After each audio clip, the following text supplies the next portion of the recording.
Todavía recuerdo el momento en que mi marido me llamó vividora en el tribunal. No en privado, no en una discusión a puerta cerrada, sino en voz alta delante de un juez, abogados y una sala llena de extraños. Me quedé allí, con las manos temblando ligeramente, mientras su abogado explicaba con calma cómo había vivido de su familia, cómo nunca había ganado un ingreso real, cómo no era más que una carga financiera disfrazada de esposa. Mi marido, Daniel, no los detuvo. Sus padres asentían como si esa fuera la verdad que llevaban años esperando para decir en voz alta. La gente susurraba. Alguien se rió en voz baja. Y yo permanecí en silencio porque dentro de mi bolso había una carpeta que nadie había visto. Dentro de esa carpeta estaba mi ingreso real. Y cuando el juez finalmente lo leyó en voz alta, todas y cada una de las caras en esa sala del tribunal se pusieron pálidas. Me llamo Emma Carter. Y durante la mayor parte de mi matrimonio, fui invisible en todos los sentidos que importaban al mundo. Yo no era Emma. Era la esposa de Daniel. En las reuniones familiares, así es como sus padres me presentaban. Esta es la esposa de nuestro hijo. Nunca mi nombre, nunca mi trabajo, solo un papel. Cuidadosamente definido y silenciosamente disminuido. Daniel provenía de una familia que creía que el dinero era la prueba más contundente de valía. Su padre, Richard Carter, era dueño de parte de una empresa de construcción. Su madre, Linda, nunca perdía la oportunidad de recordar a todos lo trabajadora que era su familia. Les gustaba la gente que encajaba perfectamente en sus expectativas. Yo nunca lo hice. En las cenas, Richard se reclinaba en su silla y preguntaba con una media sonrisa, ¿y bien, Emma? ¿Todavía trabajas desde casa? La pausa siempre importaba más que la pregunta. Linda intervenía antes de que yo pudiera responder. Ella es creativa, decía amablemente. ¿Sabes cómo son esas cosas? Creativa. Esa palabra me seguía a todas partes. Sonaba inofensiva, pero no lo era. Significaba poco fiable. Significaba no seria. Significaba alguien a quien no necesitamos tomar en serio. Daniel nunca me defendió. Si acaso, se lo tomaba a broma. Le gusta su portátil, decía. Mientras ella sea feliz. Pero la felicidad no tenía nada que ver con eso. Yo trabajaba todos los días. Largas horas, horas silenciosas. Construí algo pieza por pieza mientras estaba sentada en la misma mesa donde asumían que no estaba haciendo nada. Sin embargo, a sus ojos, si no salía de casa con un traje a las 8 de la mañana, no estaba trabajando de verdad. Con el tiempo, las bromas dejaron de sonar como bromas. Las miradas se volvieron más agudas. Las preguntas más directas. Empecé a sentir que tenía que demostrar mi existencia solo para justificar mi presencia en la habitación. Y sin darme cuenta, ya me habían metido en una caja. La caja que más tarde etiquetarían sin dudar. ¿Bebidora?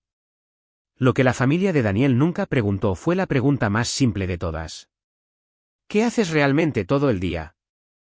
Asumían que ya sabían la respuesta. Mientras Daniel salía de casa cada mañana con sus llaves y su maletín, yo me quedaba. No porque no tuviera nada que hacer, sino porque mi trabajo no necesitaba una oficina, un uniforme o una audiencia. Dirigía una pequeña empresa de consultoría bajo una LLC privada, ayudando a clínicas de atención médica a optimizar sus sistemas financieros. Era un trabajo técnico y silencioso, del tipo que no daba para una conversación interesante en la cena. Trabajaba temprano por la mañana y tarde por la noche, a veces 12 horas seguidas. Mi portátil siempre estaba abierto, las hojas de cálculo brillando mientras la casa dormía. Pero como mi trabajo no se parecía al de ellos, no contaba. Una noche, después de una tensa cena con sus padres, Daniel finalmente dijo lo que todos habían estado pensando. «¿Sabes?», murmuró mientras se aflojaba la corbata. «Mis padres se preocupan por nosotros». No levanté la vista de mi pantalla. «¿Por qué?». «Por el hecho de que yo llevo la mayor parte del peso», dijo. «Creen que realmente no contribuyes». Sentí que algo se apretaba en mi pecho. «¿Tú crees eso?». Dudó. Solo un segundo de más. «Quiero decir», dijo con cuidado. «Siempre estás ocupada, pero nada parece tangible». Tangible, otra palabra que sonaba inofensiva, pero que cortaba profundo. Cerré mi portátil lentamente. ¿Quieres ver mis cuentas? Daniel se rió, negando con la cabeza. Si estuvieras ganando dinero de verdad, Emma, yo lo sabría. Ese fue el momento en que entendí algo doloroso y claro. No querían transparencia. Querían control. Así que dejé de ofrecer explicaciones. Pagué mi parte en silencio. Invertí en silencio. Ahorré en silencio. Cuando los padres de Daniel insistían en cubrir algo, les dejaba porque negarme solo alimentaba su narrativa. Para ellos, la generosidad era una palanca. Y les encantaba usarla contra mí. Tienes suerte, dijo Linda una vez con dulzura. No todas las mujeres son cuidadas así. Sonreí y le di las gracias, aunque mi estómago se retorcía. Lo que ninguno de ellos sabía era que mis ingresos ya habían superado a los de Daniel, que solo mi nombre estaba en mis contratos, que cada dólar que ganaba era limpio, legal y documentado. Lo mantuve en privado, no porque me avergonzara, sino porque me estaba protegiendo. Y mirando hacia atrás ahora, me doy cuenta de que el silencio no era debilidad. Era preparación. Porque un día, todo ese trabajo silencioso hablaría por mí en el único lugar donde no podían interrumpir, un tribunal. El fin de mi matrimonio no llegó con gritos ni portazos. Llegó en silencio, envuelto en una fría cortesía y lenguaje legal. Daniel me dijo que quería el divorcio un martes por la noche, con la voz tranquila, casi ensayada. Esto ya no funciona, dijo. Somos demasiado diferentes. Asentí, aunque mis manos temblaban. Una parte de mí sabía que iba a suceder. Lo que no esperaba era la rapidez con la que su familia intervino. En cuestión de días, sus padres estaban involucrados en cada decisión. Se contrataron abogados. Las conversaciones dejaron de ser sobre la separación y empezaron a ser sobre estrategia. La primera vez que nos sentamos uno frente al otro en el despacho del abogado, Linda juntó las manos y suspiró dramáticamente. Solo queremos lo que es justo, Richard se inclinó hacia adelante. Y queremos asegurarnos de que no se aprovechen de nuestro hijo. Sentí que se me apretaba la garganta. ¿Aprovecharse de qué manera? Daniel respondió por ellos. Emma, seamos honestos. Has dependido de mi familia durante años. Lo miré fijamente. Eso no es verdad. Se encogió de hombros. Entonces demuéstralo. Para cuando llegamos al tribunal, la narrativa ya estaba escrita. El abogado de Daniel se puso de pie con confianza, hojeando una pila ordenada de papeles. Señoría, la señora Carter no tiene ingresos estables y verificables. Durante el matrimonio, dependió en gran medida de la familia Carter para la vivienda, los gastos y el estilo de vida. Linda asintió al juez, con los ojos brillantes por lo que parecía preocupación. La apoyamos como a una hija. Richard añadió sin rodeos. Nunca aportó dinero de verdad. Cuando Daniel subió al estrado, no me miró. Trabajaba desde casa, dijo. Pero nunca vi un ingreso constante. Mis padres pagaban la mayoría de las cosas.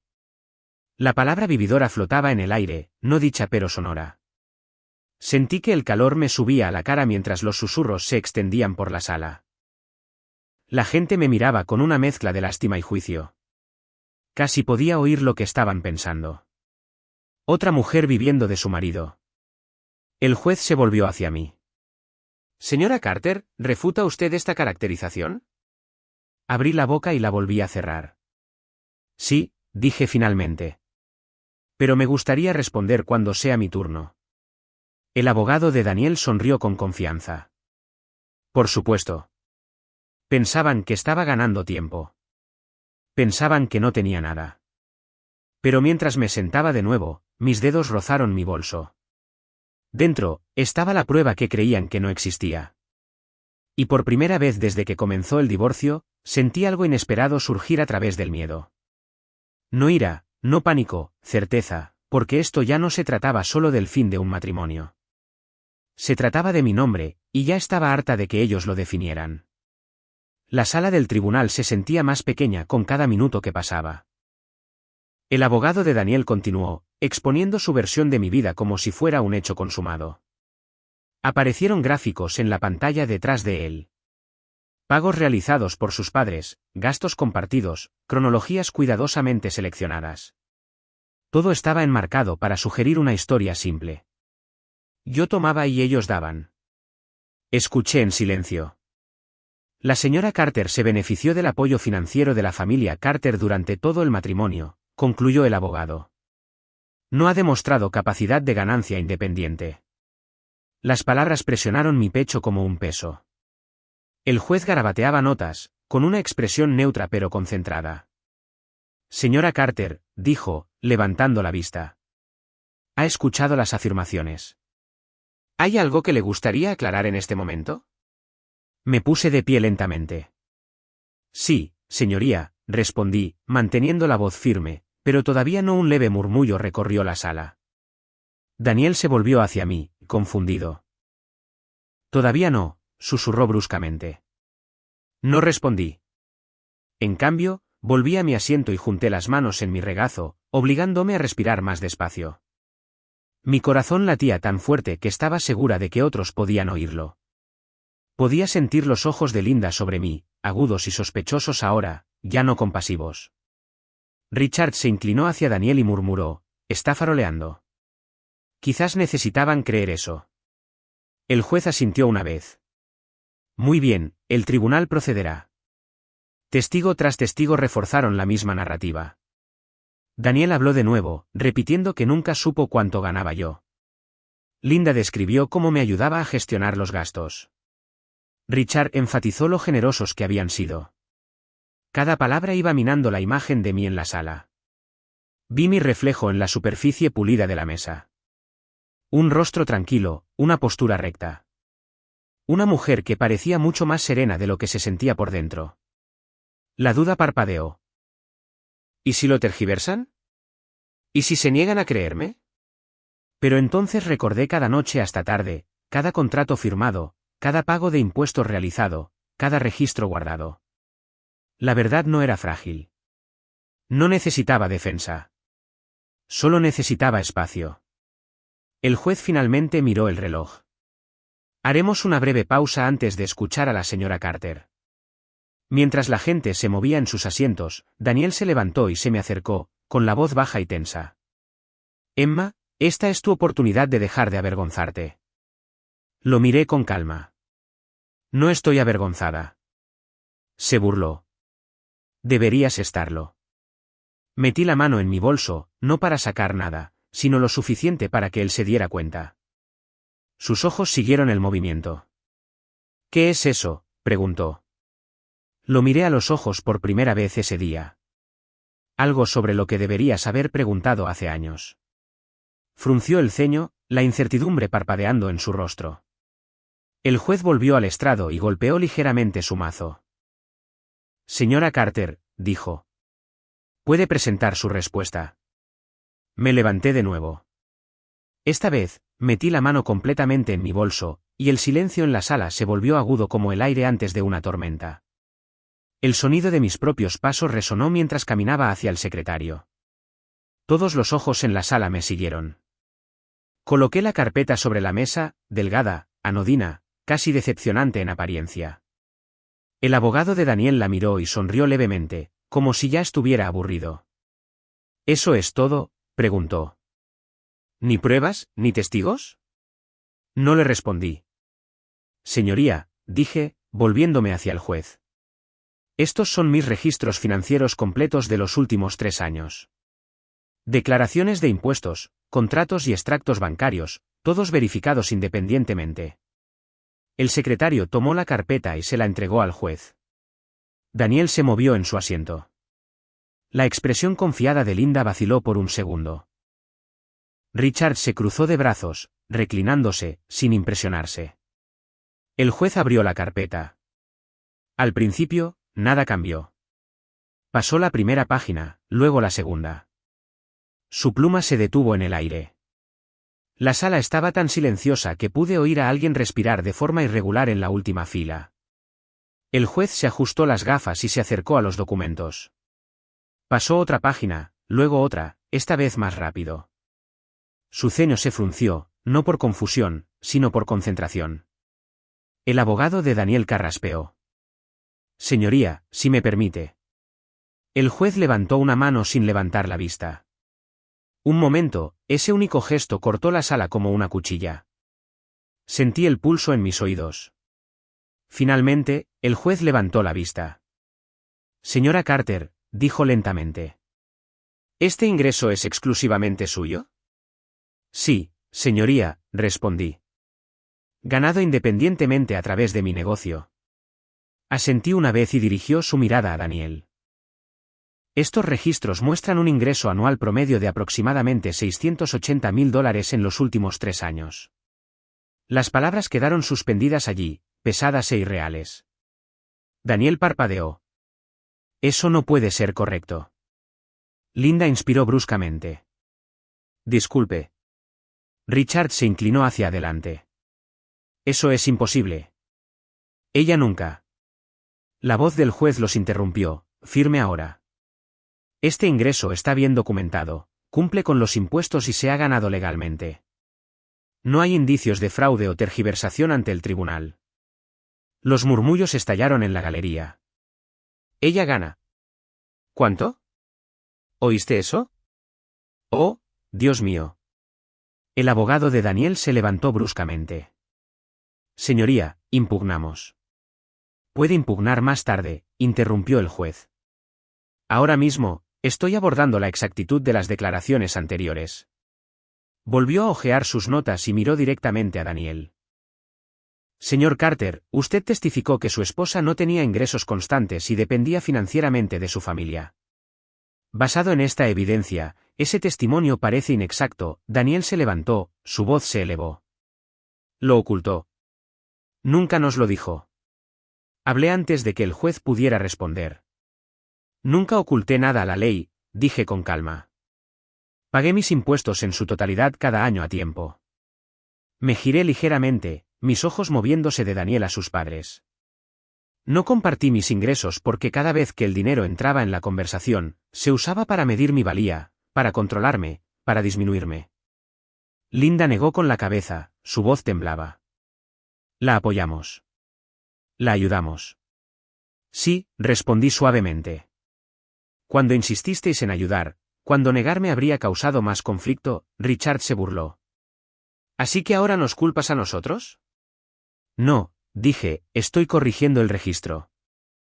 El juez levantó su mazo ligeramente, sin golpearlo, solo lo suficiente para restaurar el orden. Permítanme ser claro, dijo. La independencia financiera no requiere divulgación a la familia extendida, y el silencio no equivale a dependencia. Daniel se hundió de nuevo en su silla, con el rostro pálido. El juez continuó, señora Carter. Basado en estos registros, el tribunal considera que usted no dependía financieramente de la familia Carter durante el matrimonio.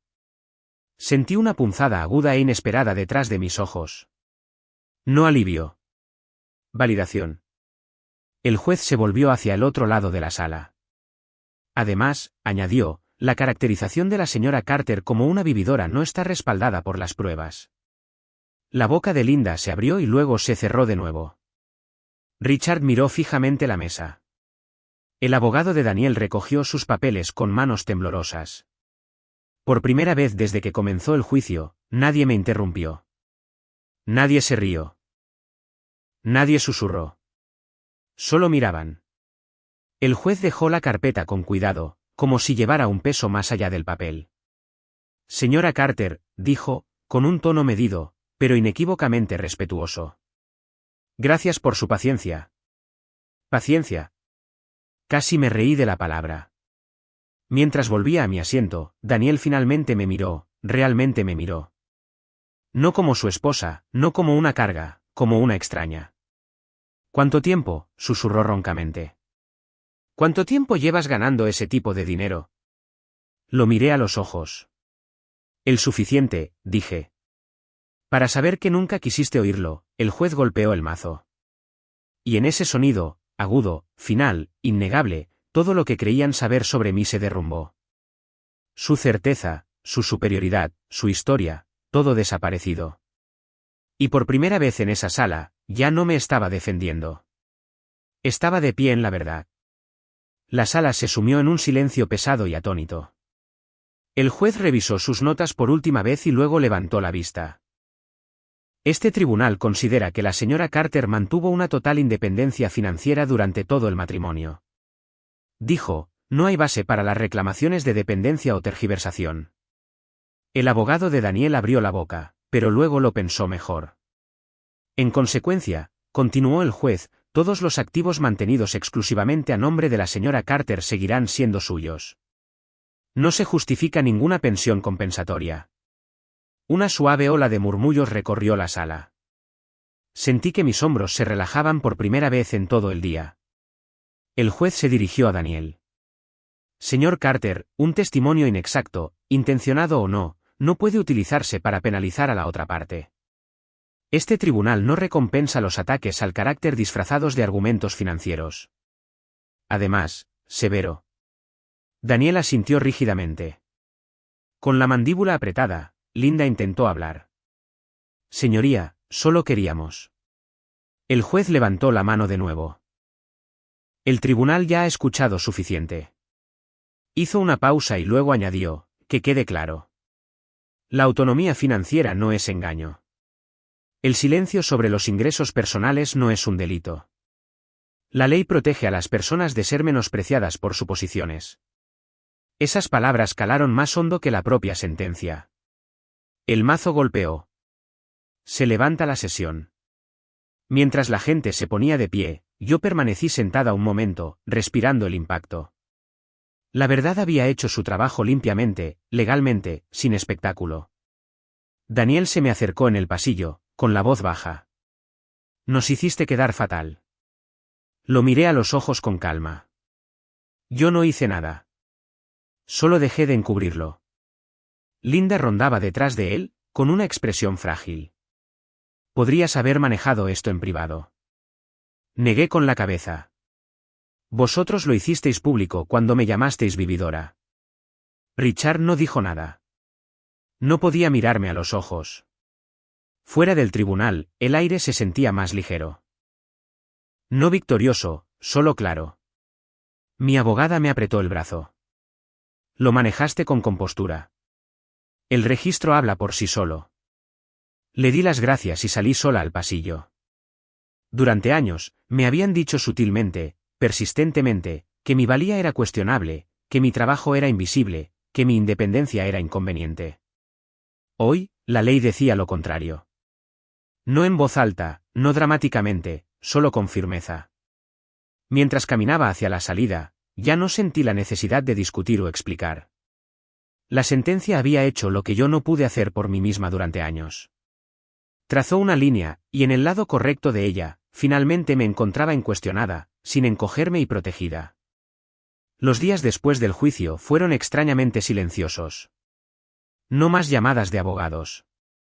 No más mensajes enmarcados como preocupación. Solo silencio, limpio y desconocido. Me mudé a un pequeño apartamento al otro lado de la ciudad. Nada lujoso. Paredes blancas, grandes ventanas, un escritorio junto al balcón donde la luz del sol entraba cada mañana. Por primera vez en años, el espacio se sentía como si me perteneciera. No una versión de mí filtrada a través de las expectativas de otra persona. El trabajo volvió a ser fácil. Sin la presión constante de ser observada o juzgada, me concentré. Firmé nuevos contratos, amplié mi base de clientes, contraté a 2 personas en las que confiaba. El negocio que había construido silenciosamente en las sombras de la casa de otra persona. Finalmente tenía espacio para respirar. La actitud de la gente también cambió. Amigos que antes preguntaban ¿estás bien?, ahora preguntaban ¿cómo lo hiciste? Conocidos que apenas se fijaban en mí antes de repente recordaban mi nombre. Aprendí algo importante entonces. El respeto no llega con explicaciones. Llega con límites. Daniel no llamó. Tampoco sus padres. Y no los eché de menos como pensé que lo haría. Lo que echaba de menos no era a ellos. Era la versión de mí misma que seguía intentando ganarse una aprobación que nunca estuvo destinada a ser dada. Una noche, mientras cerraba mi portátil después de un largo día, vi mi reflejo en la pantalla oscura. Cansada, sí, pero firme, con los pies en la tierra, ya no preparándome para el siguiente comentario, el siguiente juicio. Hice la cena para una y comí sin prisas. Dormí sin ensayar discusiones en mi cabeza. Me desperté sin ese nudo familiar en el pecho. La etiqueta que habían intentado ponerme, vividora, había perdido todo significado. No porque luchara contra ella, sino porque ya no tenía dónde adherirse. No había cambiado quién era. Simplemente había entrado en la vida que había estado construyendo todo el tiempo. Una decisión silenciosa a la vez. Y por primera vez, eso se sintió como suficiente. Unos meses después, me encontré con Linda en una tranquila cafetería cerca de mi nuevo apartamento. No fue planeado. Nunca lo es con el pasado. Parecía más vieja de alguna manera, menos segura. Cuando me vio, dudó, luego forzó una sonrisa educada. Emma, dijo suavemente, como si probara el nombre por primera vez. Asentí. Linda. Nos quedamos allí un momento, rodeadas por el bajo zumbido de la conversación y el tintineo de las tazas. Finalmente, habló. Sabes, no tenías que hacerlo de esa manera. Incliné la cabeza ligeramente. ¿Hacer qué? Exponer todo en el tribunal, dijo. Fue duro. Consideré sus palabras y luego respondí honestamente. No expuse nada. Dije la verdad cuando me preguntaron. Ella apartó la mirada. Simplemente asumimos. Ese fue el problema, dije amablemente. ¿Asumisteis?